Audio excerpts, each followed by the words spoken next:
Hi friends, welcome to our channel అండి. అందరూ ఎలా ఉన్నారండి? మేమైతే చాలా బాగున్నాము. అందరూ బాగుండాలని కోరుకుంటున్నాము. అలాగే మొదటి డ్రామా మళ్ళీ స్టార్ట్ అయిపోయిందనమాట. బిగ్ బాస్ సీజన్ 2 అగ్ని పరీక్ష స్టార్ట్ అయిపోయింది. దీనికి కంటిన్యూగానే మనకి బిగ్ బాస్ 10 కూడా స్టార్ట్ అవ్వబోతుంది అని చెప్తున్నారు. ఇవాళ చాలా మంది ఆడిషన్స్కి వచ్చారు. చాలా చాలా జరుగుతున్నాయి. బయట సోషల్ మీడియాలో కూడా ఫుల్గా ఒక రచ్చ ఆడుకుంటున్నారు అనమాట. ఇప్పటి నుంచే స్టార్ట్ చేశారు. ఎపిసోడ్ స్టార్ట్ చేసింది ఇవాళే అయితే, అయినా కానీ దానికి ముందు నుంచే ఒక వారం నుంచి ఆల్రెడీ ఆడిషన్ స్టార్ట్ అయిపోయిన కాడి నుంచి కూడా సోషల్ మీడియా అంతా కూడా జడ్జెస్ గురించి కానీ లేకపోతే ఇంకా వేరే వాళ్ళ గురించి కానీ ఫుల్ రచ్చ చేస్తున్నారు. సరే, మొత్తానికైతే కామన్ అది. ఇది ఏంటంటే ఫ్రస్ట్రేషన్ ఉంటుంది, బాధ ఉంటుంది, అదంతా ఓకే. అది మంచిగా చేస్తుంది బిగ్ బాస్కి, అలా కోరుకుంటారు వాళ్ళ టీం వాళ్ళు. అందుకే ఎలా ఉంది ఈ అగ్ని పరీక్ష? చాలా కాలం తర్వాత కలిసాం. వీళ్ళు మళ్ళీ బిగ్ బాస్ వస్తే తప్ప మళ్ళీ కలవము. ఈ టైంలో మళ్ళీ ఇప్పుడు టైం ఎంత అయింది? ఇప్పుడు 1:30 అయినట్టు. 1:30కి చూసి 12కి రిలీజ్ చేశారండి. చూసేసి వస్తున్నాము. అంత ఖాళీగా ఉన్నారు అనమాకండి. నైట్ ఖాళీగానే ఉంటారు. అప్పుడు దాకా ఖాళీగా ఉన్నారు అనమాట. అప్పుడు దాకా బిజీగానే ఉంటాము. కానీ తప్పదు కదా, ఏదో అంటారు పొట్టకోటి కోసము కోటి విద్యలు అన్నట్టుగా.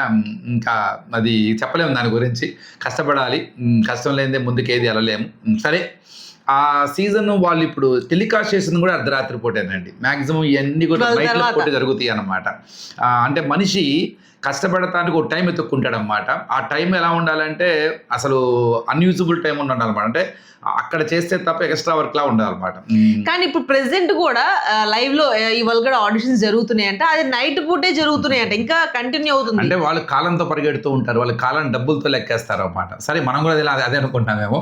ఇందుకు ఎలా ఉంది అభిజిత్ అండ్ నవదీప్, అట్లానే బిందు మాధవి, ఇంకా అందరికన్నా అల్లరి, అసలు రక్తి కట్టించే ఒక సౌండ్, పెద్ద సౌండ్ వస్తుంది అనమాట. ఎవరా పేరేంది? శ్రీముఖి. వీళ్ళ కాంబినేషన్ మళ్ళీ ఎదురైంది, మళ్ళీ మన ఇంటికి వచ్చేసింది. ఉన్న వాళ్ళల్లో ప్రస్తుతం ఒక అబ్బాయి అయితే, ముందు అతనితో మాట్లాడేద్దాం. ఒక అబ్బాయి డైరెక్ట్ గా వెళ్ళిపోయాడు. అసలు టాప్ 15కి. నాకు అర్థం కాలంటే లుక్స్ ఉంటే బాడీ ఉంటే వెళ్ళిపోతారా అనిపించింది. బాగానే మాట్లాడాడులే, అలా లేదని కాదు. కానీ ఆ టక్కన అతను పంపించకుండా ఉంటే బాగుండేదేమో, ఇంకొక అవకాశం ఇచ్చినట్టయితే బాగుండదు. మీకేమనిపించింది? అంటే ఇప్పుడు ఆడిషన్స్ చూసాం కదా, ఫస్ట్ నుంచి లాస్ట్ వరకు. నాకు ఇక్కడ అన్నింటిలో కూడా కొన్ని అబ్జెక్షన్స్ ఉన్నాయి. ఏంటి వీళ్ళని ఎలా తీసుకుంటున్నారు, వీళ్ళు అంటే అక్కడ జడ్జెస్ లా కూర్చున్న వాళ్ళ ఆలోచన ఎలా ఉందో మనకు తెలియదు. కానీ మనం టీవీ చూస్తున్న వాళ్ళకి కూడా కొన్ని ఆలోచనలు ఉంటాయి కదా, వీళ్ళని ఎందుకు రిజెక్ట్ చేశారు, అసలు వీళ్ళని ఎందుకు తీసుకున్నారు అన్న ఆలోచన ఉంటుంది కదా. అలా వచ్చిన ఆలోచన ఇది. ఎందుకంటే ఆ అబ్బాయి బ్రైనీగా, అంటే బాగా తెలివిగలవాడు, అంతా బాగానే ఉంది. కానీ లుక్స్ బాగున్నాయనే తీసుకున్నట్టే ఆ ఫీలింగ్ అనే అనిపించింది. కానీ అసలు తీసుకోకుండా ఉండాలి అన్న ఉద్దేశం అయితే లేదు. ఒక 2 గ్రీన్ ఇచ్చి ఇంకో అవకాశం, ఇప్పుడు ఎలా అయితే నువ్వు నామినేట్ చేస్తే ఎలా చేస్తున్నావు అని అడిగారు కదా, అది ఇంకొంచెం బాగా అబ్బాయి చేస్తున్నట్టయితే ఇంకొంచెం గట్టిగా, పర్లేదు. అంటే వాళ్ళు కోరుకున్నారు కదా వాయిస్ ని, కానీ ఆ వాయిస్ రాకపోయినా కానీ సెలెక్ట్ చేశారు కదా, అక్కడ కొద్దిగా. ఇంకా హైలైట్ ఇందులో ఏంటంటే అభిజిత్ అమ్మాయి ఎవరు, శాలినికి ఒక టాస్క్ ఇస్తారు వాళ్ళు, షూని క్లీన్ చేయమని చెప్పేసి. తర్వాత అభిజిత్ సెలెక్ట్ చేసిన తర్వాత వెళ్ళి అమ్మాయి కాళ్ళు ఏ పనైనా చెయ్యాలని చెప్పేసి కాళ్ళకి ఇచ్చేస్తాడు. ఇంకా అభిజిత్ గురించి చెప్పాల్సిన అవసరం లేదు. అభిజిత్ తనలా ఉంటాడు, సింప్లిసిటీ. మొత్తానికి అన్నిటికల్లా, అన్ని సీజన్లో కల్లా అభిజిత్ ఓ బ్రాండ్ అంబాసిడరే. అంటే అది గర్వం తెలియని గెలుపు అంటారు. విజయానికి వినయాన్ని నేర్పించిన విజేత అనమాట. Is a very humbled. బాగా వాళ్ళిద్దరు కాంబినేషన్ క్యూట్ గా అనిపించింది నాకు. అంటే ఏమనిపించింది అంటే, స్టార్టింగ్ లో ఈ అమ్మాయిని పాపం ఆడుకుంటున్నారు, అసలు ఆ పాపం మొత్తం డ్రెస్ పాడైపోతుంది, అంటే ఆడవాళ్ళు ఏం ఆలోచిస్తారు అదే కదా. కానీ అమ్మాయి కూడా స్టార్టింగ్ లో, నేను ప్రోమోలో చూసి స్టార్టింగ్ నుంచే ఏడ్ చేసిందేమో, ఈ అమ్మాయి నేను చేయను అనిందేమో అని అనుకున్నా. కానీ మొత్తం అయిపోయిన తర్వాత అబ్జిక్ దగ్గర తీసుకున్న తర్వాత ఇంకా అమ్మాయికి ఇంకా ఎమోషన్ ఆగలేదనమాట. కానీ పర్లేదు, ఆ అమ్మాయి బాగానే ఇదైంది. ఆ అమ్మాయిని తీసుకోవడంలో ఎక్కడ తప్పు అని అనిపించలేదు. ఆ అమ్మాయి డిజర్వ్ అని అనిపించింది. ఎందుకంటే చేసింది, వాళ్ళ మాటల్ని అన్ని యాక్సెప్ట్ చేసింది. దేనికి కూడా రివర్స్, అంటే కొన్ని విషయాలు నేను ఇలా చేయలేను, నేను ఇలా బోల్డ్ అని చెప్తూనే కూడా తను చేయాల్సిన పని క్లియర్. ఇక్కడ 2 విషయాలు అండి. ఒకటి, నేను చెయ్యను, ఇది నాకు కొంత ఇబ్బంది అని చెప్పడంలో తప్పు లేదు ఎప్పుడు. No doubt. నేను చేస్తాను, దేనికైనా నేను రెడీగా ఉంటాను అనేసి ఒక స్టెప్ తీసుకోవడం వల్ల పాజిటివ్ ఉన్నట్టు లేదు, ఎప్పుడు పాజిటివ్ ఉన్నట్టే కాదు. అలానే ఇది నేను చేయను, నాకు ఇబ్బంది అని చెప్పడం కూడా పాజిటివే. కానీ అది చెప్పిన తర్వాత ఆ వర్క్ని చేయటం కూడా మంచి పాజిటివే. ఇక తర్వాత వాళ్ళ బిహేవియర్ ఎలా ఉంటుంది అనేది దట్ ఇస్. ఎందుకంటే చాలామంది ఏమనుకుంటారంటే దేనికైనా చేయాలి కదా, నేను ప్రతి హంబుల్డ్గా నేను చేస్తాను, నాకు ఇది ప్రాబ్లం ఏం లేదు అని చెప్పడంలో చాలా మంచి అనుకుంటారు. అలా ఏం ఉండదు. కొన్ని సందర్భాలలో ఇది నాకు దాన్ని ఆ మాట మీద ఉండాలి. ఎందుకంటే ఇన్ని సంవత్సరాలు పుట్టి పెరిగిన తర్వాత నీకంటూ కొన్నిగా అలవాట్లు ఉంటాయి, నీకంటూ కొన్ని నచ్చుతాయి, కొన్ని నచ్చవు. దానికి మనం తప్పులేదు దాంట్లో అనిపించింది, ఇది నేను చెయ్యలేను. కానీ షూస్ దగ్గరకు వచ్చినప్పటికి ఏ పని కూడా చిన్నది కాదు చెయ్యాలి అని అంటే ముందు చెప్పింది కానీ తర్వాత చేసింది కదా అని అన్న ఒక పాయింట్ దగ్గర ఇదయ్యారు. మొత్తానికి అభిజిత్ అంటే ఇష్టము. అభిజిత్ వెళ్ళేదాకా కూడా కొద్ది క్రష్ గేమ్ ఆడేసేసారు అక్కడ, బాగుంది అక్కడ వాళ్ళిద్దరిది. కానీ ఫస్ట్ స్టార్టింగ్ లో వచ్చినప్పుడు ఈఎంఐ మాట్లాడేటప్పుడు కానీ చేసినప్పుడు ఈఎంఐనే కాదు, ఆడిషన్స్ కి ఎవరైతే ఫస్ట్ స్టార్టింగ్ వస్తారో అప్పుడు అందరి మొహం కన్నా ముందు అభిజిత్ మొహం చూపిస్తూ ఉంటారు కెమెరాస్ కూడా. ఏంటి అసలు వీళ్ళు ఇంత విచిత్రంగా ఉన్నారు, ఏంటి వింతగా ఉన్నారు అన్నట్టు చూస్తాడు అనమాట అభిజిత్. తర్వాత మొత్తం నిదానం అంటే ఆ చూపులు ఏమన్నా అంటే వాళ్ళని అబ్జర్వ్ చేస్తున్నారు, వాళ్ళని స్టడీ చేస్తున్నట్టు అని అనుకోవడమే తప్ప ఇంకేం లేదు. అలాగే ఇక నెక్స్ట్ వచ్చా ఉప్పల బాలు గురించి మాట్లాడుకొని మీద ఉప్పల బాలు. నేను ఈ అబ్బాయిని బాగా చూసాను, అంటే పేరు విన్నాను కానీ సోషల్ మీడియాలో నేను ఎప్పుడు తన వీడియోస్ చూడలేదు అసలు. ఈ ఉప్పల బాలు అనే పేరు చాలా ఫేమస్ అని తెలుసు నాకు. అతను ప్రస్తుతానికి బయట బాగా రచ్చ చేస్తున్నట్టున్నాడు కదా, ఏంటి తన బాధ? అదే నవదీప్ ఏదైతే చెప్పారో దాని గురించి అలా ఎందుకు నాకు అక్కడ జడ్జెస్ ఏదో చెప్పారనో లేకపోతే జడ్జెస్ ఇలా చెప్పకుండా ఉండాలనో అన్న దానికన్నా కూడా అసలు వాళ్ళు సెలెక్ట్ చేసి ఆడిషన్స్ దాకా ఇక్కడ దాకా తీసుకురావడం ఎందుకు, తీసుకొచ్చి వాళ్ళ జడ్జెస్ ఏదో నో అనిపించి వెనక్కి పంపించడం అవసరం లేదనిపించింది. ఎందుకంటే మీకు ఎప్పుడైతే తన క్యారెక్టర్ నచ్చలేదు, తను రావటం నచ్చలేదు అన్నప్పుడు ఫస్ట్ టైం మీరు రిజెక్ట్ చేసేయాలి. అన్ని గ్రూప్ రిజెక్ట్ ఇన్ని స్టేజెస్ దాటి వచ్చిన తర్వాత ఈ లాస్ట్లో వచ్చిన తర్వాత మీరు ఇలా వల్గర్గా చేస్తారు. ఇలా అదే ఆయన చెప్పిన దాని ఒక పాయింట్ ఎక్కడ నచ్చిందంటే, నేను ఏది చేసినా నా కడుపు నిండటానికే చేశాను, నా ఫ్యామిలీని చూసుకోవడానికే చేశాను అని చెప్పేసి అన్నారు. కొన్నిసార్లు అంతెందుకు ఒక్కొక్కసారి మనకు ఆ వీడియో సజెషన్స్లోకి వచ్చింది అనుకోండి, ఏంటి నా ఇలా ఉన్నాడు ఏంది ఇలా అని ఒకసారి మనకి అనిపించడంలో తప్పులేదు, మనం మనుషులు కాబట్టి. కానీ అక్కడికి వచ్చిన ఆ స్టేజ్ మీద చూసినప్పుడు మనకి మన ఫీలింగ్ ఏంటి, అయ్యో అని అనిపించింది కదా. అదే ఆ స్టేజ్ని బట్టి ఆ ఉన్న ప్లేస్ని బట్టి మన ఆలోచనలు కూడా మారుతుంది. ఇది చాలా సింపుల్. వాళ్ళు బయటకు వచ్చి ఫ్రస్ట్రేట్ అవుతున్నది, అతను అక్కడ రిజెక్ట్ అవ్వటం అన్నది ఇది ఒక ప్లాన్ ఆఫ్ గేమింగ్ అంతే నిజం చెప్పాలంటే. ఎందుకంటే they are the known celebrities, ముందుగానే చెప్తారు అవన్నీ ఉంటాయి. కానీ ఏంటంటే అతను సెలెక్ట్ చేయట అక్కడ రావడానికి ఎందుకు పెట్టారు అనొచ్చు మీరు. అక్కడ అతను అదే అంటున్నాడు, ఇప్పుడు నువ్వు ఇదే అంటున్నావు. ఇది సింపుల్ మార్కెటింగ్. ఇది ఉప్పల బాలు వచ్చాడు, ఉప్పల బాలు ప్రోమోలో కనపడ్డాడు అనగానే ఒక టీఆర్పీ వస్తుందా రాదా? అలాంటి ఉప్పల బాలుని నాకు వద్దు, ఉప్పల బాలు నువ్వు వద్దు అని చెప్పి ఎలాగ పంపిస్తారు? మరి అలా టీఆర్పీ వస్తుంది అన్నప్పుడు వాళ్ళకు ఇంకో ఛాన్స్ ఇవ్వచ్చు కదా, ఇంకో స్టేజ్ దాకా. అదే అంటున్నా, అక్కడ ఏంటంటే కావాలని కొంత ఇదనమాట, అంతే, ఏం లేదు అక్కడ. కానీ నిజంగా నువ్వు అన్నట్టుగా ఒక సెకండ్ స్టేజ్ దాకా తీసుకొచ్చినట్టయితే కొంత ఎంటర్టైన్మెంట్ ఉండేది. తనకు కూడా ఒక కొత్తగా తను ఇంకొద్ది బాగా కన్వే చేసుకోలేదేమో అనిపించింది నాకు. ఎందుకంటే తను ఒక వెర్షన్ బాగా చెప్పగలిగాడు, నేను ఇంత ముందు వీడియోస్ చేశాను తర్వాత నేను మార్చుకున్నాను అని. కానీ తను అక్కడ అభిజిత్ నవదీప్ మాట ఒకటి ఉంటుంది, అది నచ్చలేదు నాకు. ఏమంటాడంటే, అంటే ఇప్పుడు నువ్వు ఎందుకు వస్తున్నావు అంటే ఇది నేను అని ప్రొజెక్ట్ చేసుకోవడానికి వస్తున్నావా, దానికోసం వాడు తప్పే ఉంది దాంట్లో. అది సింపుల్ కదా. ఎవరైనా ఒక ప్లాట్ఫామ్కి ఎందుకు వస్తారు, నేను ఇది కాదు నేను ఇదని ప్రూవ్ చేయడానికే కదా. ఇప్పుడు నవదీప్ అనే క్యారెక్టర్ కూడా బయట చాలా రకాలు వింటూ ఉంటాం. నవదీప్ కూడా బిగ్ బాస్కి ఎందుకు వచ్చి ఉంటాడు, నేను ఇది కాదు నేను చూపించడానికి కదా. అసలు సినిమాల్లో అయినా ఏదైనా ఒక మనిషి ఎందుకు వస్తాడు, తన మీద ఉన్న ఒక అభిప్రాయాన్ని, ఒక ఫాల్స్ అభిప్రాయాన్ని ఇది నేను రియల్ అని చూపించుకోవడానికే కదా. కాబట్టి ఆ విషయంలో ఆ పాయింట్లో తనని చేయడం అనేది రాంగ్. నేను నిజంగా చెప్పాలంటే తను ట్రాన్సే అనుకున్నాను నేను కూడా. కానీ తను అడిగినప్పుడు కాదు అనేటప్పుడు నేను నిజంగా షాక్ అయ్యా. ఎందుకంటే అతని వీడియోస్ అన్ని కూడా అలాగే ఉంటాయి, అలాగే ఇచ్చేస్తారు. కానీ మనకి ఒక విషయం తెలిసింది ఏంటి అని అంటే, కానీ ఉంచాల్సిందేమని ఇంకో విషయం తెలుసా, ఉప్పల్ బాలు అనే వ్యక్తిని నిజంగానే సెలబ్రిటీలు ఎలా అయితే తీసుకుంటున్నారో అలా కూడా తీసుకునే స్టేజే అతనిది, మనం కాదనకూడదు దాన్ని. ఎందుకనంటే అది ఎలాంటి వీడియోస్ అయినా తను వైరల్, తను తీసుకుంటే ఒక మంచి టీఆర్పీ కానీ జోక్ కానీ ఏదైనా కానీ కామెడీ కానీ అన్నీ ఉంటాయి.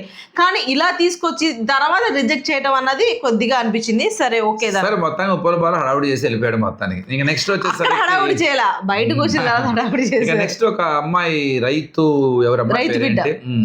అదే రైతు వాళ్ళ అమ్మాయి చాలా సాఫ్ట్ గా అనిపించింది, చాలా బాగుంది. నాకు అసలు అమ్మాయిని మనకు తెలియదు. ఆ అమ్మాయి పేరు చూసిన యూట్యూబ్ లో మనం సెర్చ్ చేస్తే 3 లక్షల మంది సబ్స్క్రైబర్లు ఉన్నారు అమ్మాయికి. ఇన్స్టాలో కూడా పొలం చూపిస్తూ ఇచ్చేస్తుంది, చదువుతుంది, ఆడపిల్ల. ఇది తననే ఒక ఫార్మర్ ని చేసుకుంటూ వచ్చింది. మాటలు స్వచ్ఛంగా ఉన్నాయి, గ్రామీణ వాతావరణం కదా, స్వచ్ఛంగా ఉంది, మట్టి వాసన బాగా కనపడింది. తన ఫేస్లో క్లియర్గా ఆ పల్లెటూరి ఉంటుంది అనమాట, స్వచ్ఛత ఉంటుంది, వాసన ఉంటుంది. ఆ వాసన కానీ ఎక్కడో చిన్నగా ఏమనిపిస్తుంది అంటే ఇదే రైతు బిడ్డ లాగా వెళ్తాదేమో అన్నట్టు అనిపిస్తుంది కొన్ని సందర్భాల్లో. తప్పులేదు, నిజం చెప్పాలంటే ఫార్మర్ మనం జై జవాన్ జై కిసాన్ ఇదేమన్నా ఉన్నది, రైతుని పొగడటం తప్పలేదు. కానీ పోయినసారి మనం చూస్తాం ప్రశాంత్ పల్లవి ప్రశాంత్ గాని ఇది చూసిన తర్వాత అది గుర్తొస్తుంది. అప్పుడు ఏమవుతుందనంటే ఇది ఒక్కొక్కసారి రియల్ గా అనిపించిన అంటే కరెక్ట్ గా వేలో వెళ్తున్నా కూడా అది ఎక్కడో ఒక చిన్న ఇదంటే ఆ ఐడెంటిటీని పెట్టుకొని ముందుకు వెళ్ళకూడదు. ఆ ఐడెంటిటీయే జీవన విధానంగా వెళ్ళాలన్నమాట. ఎప్పుడైనా గుర్తుపెట్టుకోవాల్సింది అది. అంటే నేను ఫార్మర్ని కాబట్టి నాకు ఓటు వేయని హక్కు లేదు, ఎప్పుడు కూడా తప్పది. కానీ ఆ ఫార్మర్ యొక్క జీవన విధానాన్ని చూపించాలి, అది మనిషి జీవన సరళిలో ఉండాలి. నాకు ఆ అమ్మాయిలో కనపడింది, కొంత అనిపించింది అనమాట. అంటే నేను రైతు బిడ్డని, నేను ఫార్మర్ని అన్న పాయింట్ కన్నా నిజంగానే రైతులానే కనపడింది ఆ అమ్మాయి అనిపించింది. తర్వాత డెబ్రా డెఫ్లూనో ఏదో సంథింగ్ ఏదో పేరు ఉంది. ఆ అమ్మాయిని కూడా చేశారు, బాగానే ఇచ్చేసారు. కానీ ఆ అమ్మాయి కొంచెం గట్టిగా మాట్లాడలేకపోయింది. ఎందుకంటే తను అక్కడ సెల్ఫ్ కాన్ఫిడెన్స్ కోల్పోయింది వెంటనే. అంటే అది మేకప్ తీసేసిన తర్వాత కోల్పోయిందా అంటే దానికి నేను అగ్రీ చేయను. ఎందుకంటే అమ్మాయి మేకప్ తీసేసిన తర్వాత కూడా కొంచెం బాగానే మాట్లాడింది, బాగానే చేసింది. కానీ వీళ్ళు అడిగే క్వశ్చన్స్ కి అమ్మాయి భయపడిపోయింది. లుక్స్ కావాలనే దగ్గర బిందు మాధవి బాగా ప్రొడక్ట్ చేసేసి దగ్గర కొద్దిగా తేడా ఏంటంటే కేవలం లుక్స్ వల్లే, looks is the part of it, అంత తప్పేం లేదు దానిలో. ఇప్పుడు సినిమా వాళ్ళు యాక్టింగ్ కావాలని కన్ఫర్మ్ గా is one of the major part, glamour field లో ఈజ్ ద మేజర్ పార్ట్ అది. అలా అని చెప్పేసి లుక్స్ మీదే కాకుండా క్యారెక్టరైజేషన్, పర్సనాలిటీ. కానీ ఆ ఒక్క పదం పట్టుకొని వాళ్ళు ఏం చేశారంటే అలా తిప్పుకుంటూ వెళ్ళారు. కానీ అక్కడ బిందు మాధవి గారు అన్నారు లుక్స్ కోసం కూడా లుక్స్ కా అన్నట్టు అడిగారు. అవును, ఇప్పుడు మీరు అందమైన అమ్మాయిల్ని సెలబ్రిటీలు తీసుకుంటుంది దేనికి? లుక్స్ కోసం కాదు. ఇక్కడే కాన్ఫ్లిక్ట్ వచ్చింది అనమాట. ఆ అబ్బాయిని ఎవరినైతే ముగ్గురిని సెలెక్ట్ చేశారు, మరి ఆ అబ్బాయి అక్కడ కూడా లుక్స్ బాగున్నాయి, ఫిజికల్ స్ట్రెంత్ బాగుందనో, అదే కదా అక్కడ మరి ఈ రెండు కాన్ఫ్లిక్ట్ వచ్చినట్టు కదా అనిపించింది నాకు అనమాట. అంటే అమ్మాయిని సెలెక్ట్ చేయమని చెప్పట్లా, వాళ్ళ యొక్క జడ్జిమెంట్ లో ఈ రెండు కొంత ఎక్కడో కాన్ఫ్లిక్ట్ అయినయా అన్న ఫీలింగ్ వచ్చింది. సెలెక్ట్ చేయాలా వద్దా, వీళ్ళు సెలెక్టెడ్ గా సెలెక్ట్ చేసే అర్హత ఉందా లేదా అన్న దగ్గర మనం జడ్జి చేయట్లా. అక్కడున్న జడ్జెస్ కి వాళ్ళకి ఏ విధంగా సెలెక్ట్ చేయాలన్న విషయం వాళ్ళకి టీం అంటూ ఉంటుంది, టీం చెప్తారు, వాళ్ళు దాని ప్రకారం వెళ్తారు, కాదనట్లేదు. కానీ ఒక వర్డ్ని పట్టేటప్పుడు అమ్మాయి ఏమైంది, వెంటనే బాగా హైప్లో ఉన్నామో ఒక్కసారి దిగిపోయినట్టు అనిపించింది అనమాట. అది పాయింట్ అవుట్ చేసినప్పుడు అప్పుడు ముగ్గురు అమ్మాయి మాట్లాడలేకపోయింది, అక్కడ కొద్దిగా అమ్మాయి దెబ్బతినింది. తర్వాత రెండో వ్యక్తి ఒక అబ్బాయి వస్తాడు, అబ్బాయి కొంచెం జోక్ చేస్తాడు, 23 years అంట. ఆ అబ్బాయి కూడా ముగ్గురు రిజెక్ట్ చేసేస్తారు. కామెడీ చేస్తాడు, 3 సార్లు ఎంటర్ వస్తాడు, సాంగ్ పాడుకుంటూ వస్తాడు, ఏదో అన్నాడు కదా లవ్ లో ఏదో అంటాడు. ఇది నా స్టాండర్డ్ కి నువ్వు నా స్టాండర్డ్ తగ్గట్టు కాదు కాదంటే అబ్బాయి ఏంటంటే బిజీగా ఉంటాను, నీకు టైం ఇవ్వలేదు, కెరియర్ వీకెండ్ గర్ల్ రావాలని చెప్పి. అలా కాదండి, నాకు ఒక సపోర్టింగ్ లవర్ కావాలని చెప్తాడు.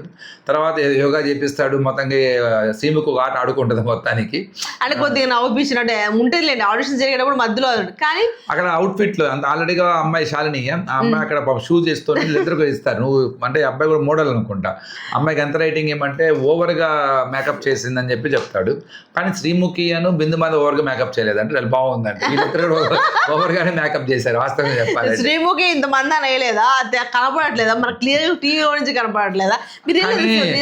అబ్బాయి ఏదో చెప్తాడు ఒకటి, నాకు ఏదో వెరైటీగా అనిపించింది. అంటే she is observed very clean అనిపించింది. అక్కడ ఎక్కడంటే నెక్ లో ఒక చైన్ ఉంటుంది అనమాట, ఆ చైన్ ఇది స్కిన్లో కలిసిపోయిందని చెప్పేసి ఒకటి అబ్జర్వ్ చేస్తాడు. అది ఓకే, వెరీ అంటే గుడ్ అబ్జర్వేషన్ అనిపించింది. ఇప్పుడు కొంతమంది నిజంగా నెక్లో ఆ చైన్ అనేది భలే ఉంటుంది, నిజంగానే ఒక సంథింగ్ ఒక స్పెషల్గా ఉంటుంది. అది ఆ కలర్ని మ్యాచ్ అవ్వకపోతే అది ఎంత బాగున్నా కూడా ఇది అవ్వదు కదా. అది నాకు అబ్జర్వేషన్. ఆ అమ్మాయి కౌంటర్ ఇచ్చింది అనుకుంటా తర్వాత అవుట్ఫిట్కి ఆ 5.5 ఆ 0.5 ఎందుకు ఇచ్చేవారంటే మెల్లో దానికి కావాలంట శ్రీముఖి. సరే, తర్వాత రన్నింగ్ రాజా తను ఏదో చెయ్యాలనుకున్నాడు, ఏదో చేసేసాడు టగటగటగటగా వచ్చేసి. అక్కడ శ్రీముఖి పాపాయమ్మ ఇలా మాట్లాడేటప్పటికి శ్రీముఖి కొద్దిగా కోపం వచ్చింది, శ్రీముఖి కొద్దిగా అక్కడ ట్రిగర్ అయ్యింది. కానీ అది ఇది నేను చేస్తున్నాను, ఇది నేను ఎక్స్ప్లెయిన్ చేస్తున్నాను అసలు, లేకపోతే ఇలా నేను యాక్ట్ చేస్తానని చెప్పకుండా రావడంతోనే ఆయన స్టార్ట్ చేసేసారు. ఎందుకంటే నేను ఎట్లాగే నిరూపించుకోవాలి అన్న ఆతృత ఏదైతే ఉందో. అక్కడ శ్రీముఖి ఫీల్ అయిందా లేదా అని కొద్దిగా డ్రామా చేసింది శ్రీముఖి, అది వేరే విషయం. కానీ అతను చేసిన తప్పు ఏంటంటే వీ కెన్ ఇమిటేట్, మనం మనిషిని ఇమిటేట్ చేయొచ్చు, కానీ ఇమిటేషన్ రూపంలో అవతల యొక్క పర్సనాలిటీని మనం ఇబ్బంది పెట్టకూడదు. ఈ అబ్బాయి అతను చేసిన బాగా ఎక్కడ ఏంటంటే ఆ మేకప్ వేసేటప్పుడు కానీ, పాపాయం మరిచేటప్పుడు కానీ, ప్రొడ్యూసర్తో మాట్లాడేటప్పుడు అక్కడ బాగా ఇదయ్యారన్నమాట. అది ఇక అది కామన్ థింగ్. అది తర్వాత యాడ్ అవ్వటం అంటే కొద్దిగా ఎలా ఉందనంటే ఆ మేకప్ వేసేటప్పుడు దబ వేసుకో అంటే వాళ్ళ యొక్క దీన్ని అవమానించినట్టు అనిపించింది అమ్మాయికి. ఎందుకంటే మేము చేసేదే ఇది, దానికి ఏదో యాక్టింగ్ చేసినట్టు అలా చూపించి అలానే పాపాయమ్మ అని చెప్పి అనటము, లేకపోతే అలా కొద్దిగా బాగానే హట్ అయింది. నేను అనుకున్నా తనకు బాగా కోపం వస్తుంది అని చెప్పేసి, కానీ అట్లాగే వచ్చింది, కొంచెం ఇచ్చేసింది. కానీ అతని దగ్గరకు వచ్చి ఇచ్చేసేటప్పుడు వెళ్ళేటప్పుడు నేను చాలా మందికి సమాధానం చెప్పుకోవాలి సార్ అని చెప్పి, సమాధానం చెప్పుకో అని చెప్పేసి అంటాడు నవదీప్ మామూలుగానే రక్తి కట్టిస్తున్నాడు బాగా. అంటే డైలాగ్ డెలివరీ, చూసే విధానం, స్ట్రాంగ్ వాయిస్, వెటకారం, పంచెస్ ఏమన్నా. అభిజిత్ ఏమో క్యూట్ హ్యాండిల్. ఈవెన్ ఆ అమ్మాయి ఎవరు రైతు అమ్మాయి ఫార్మర్ని కూడా అభిజిత్ అంటాడు, నీకు ఇంకా స్ట్రాంగ్ వాయిస్ రావాలి, నేను చూడాలి, ఒక పాజిటివ్ ఎంకరేజ్ చేస్తూ నేను నీకు రెడ్ ఇస్తున్నాను, but it should be A green, నీకు కొద్ది ఇంకో అవకాశం ఇస్తున్నాను అని చెప్పడం కానీ. అలానే మధ్యలో ఉన్న బిందు మాది పంచ్ డైలాగ్స్ చాలా నీట్గా షార్ప్గా మాట్లాడింది అనమాట. ఓకే, ముగ్గురు బాగానే చేశారనిపించింది నాకైతే. నెక్స్ట్ ఎవరు? అంతే అయిపోయింది, వాళ్ళకైతే వాళ్ళే ఇచ్చేసారు. అతను మెయిన్ సెలెక్ట్ అవుతున్నా చెప్పేశారు. అతను అంటే తన వే ఆఫ్ డెలివరీస్ బాగున్నాయి, అంటే తను ఎక్స్ప్లెయిన్ చేసిన విధానం బాగుంది. Is a topper no doubt. అలానే బ్యాడ్మింటన్ ఏదో అందులో కూడా ఇది ఆడాడు, అది కూడా ఓకే.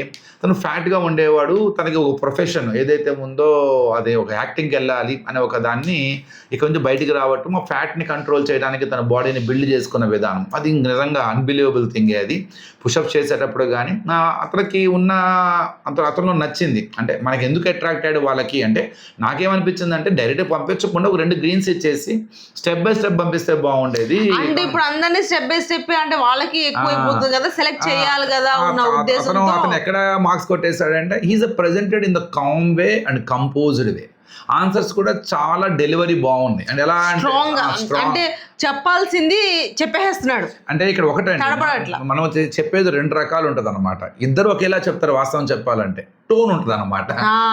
మాట కాదు ఇక్కడ ఇంపార్టెంట్, ఆ మాట చెప్పే టోన్ ఉంటుంది. అక్కడ ఎక్కడ అవుతుందంటే ఆటోమేటిక్గా వినే వాళ్ళకి ఇంకోరకు అర్థం చేసుకుంటూ ఉంటారు అక్కడ. కానీ మనం ఇద్దరు చెప్పే మీనింగ్ ఒకటే, వాస్తవం చెప్పాలంటే. అదే అంటారు లౌక్యం తెలియాలి అని. చాలా మందికి లౌక్యం తెలియక అది అవతల వ్యక్తి ఏమనుకుంటాడంటే కొంత వేరేగా అర్థం చేసుకుంటారు. కొంతమంది ఇంకో ఏంటంటే ఆ లౌక్యం తెలిసినోడు ఏం చేస్తాడంటే మాయ చేస్తూ ఉంటాడు అన్నమాట. అదే అంటారు యథార్థవాది లోక విరోధి అన్నట్టుగా మొహం మీద ఉన్నట్టుగా మాట్లాడేవాడికి ఎక్కువ శత్రువులు ఉంటారు. అట్లానే తను ఈరోజు తను చేసింది ఏంటంటే చాలా తెలివిగా, స్మార్ట్గా, చాలా కామ్గా చెప్పడం విధానం. ఇంకో గొప్ప విషయం కూడా ఏంటంటే అబ్బాయి ఒక మాట అంటాడు అక్కడ.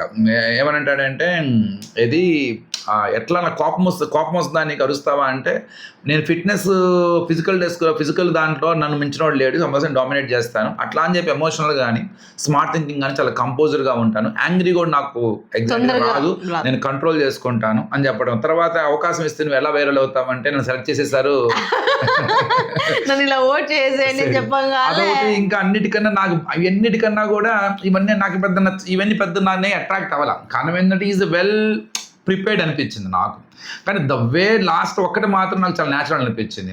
ఎవరైనా నన్ను సెలెక్ట్ అయితే అరే నీవు సెలెక్ట్ అవుతావరా అన్నప్పుడు, అమ్మో చాలా మంది ఉన్నారు సార్ అటోళ్ళు, నిన్నెవరు సెలెక్ట్ చేసుకుంటారు రా మదనపల్లిలో అని చెప్పేసి అన్నది. ఇట్స్ కరెక్ట్, అది బాగుంది అనిపించింది నాకు. తర్వాత అభిజిత్ నన్ను నీలో చూసుకుంటున్నాను అన్న చూశాను అని చైరల్లో చెప్పి ఎక్కేలా పెడతాడు అభిజిత్ పెడతారు దానికి. మొత్తానికి.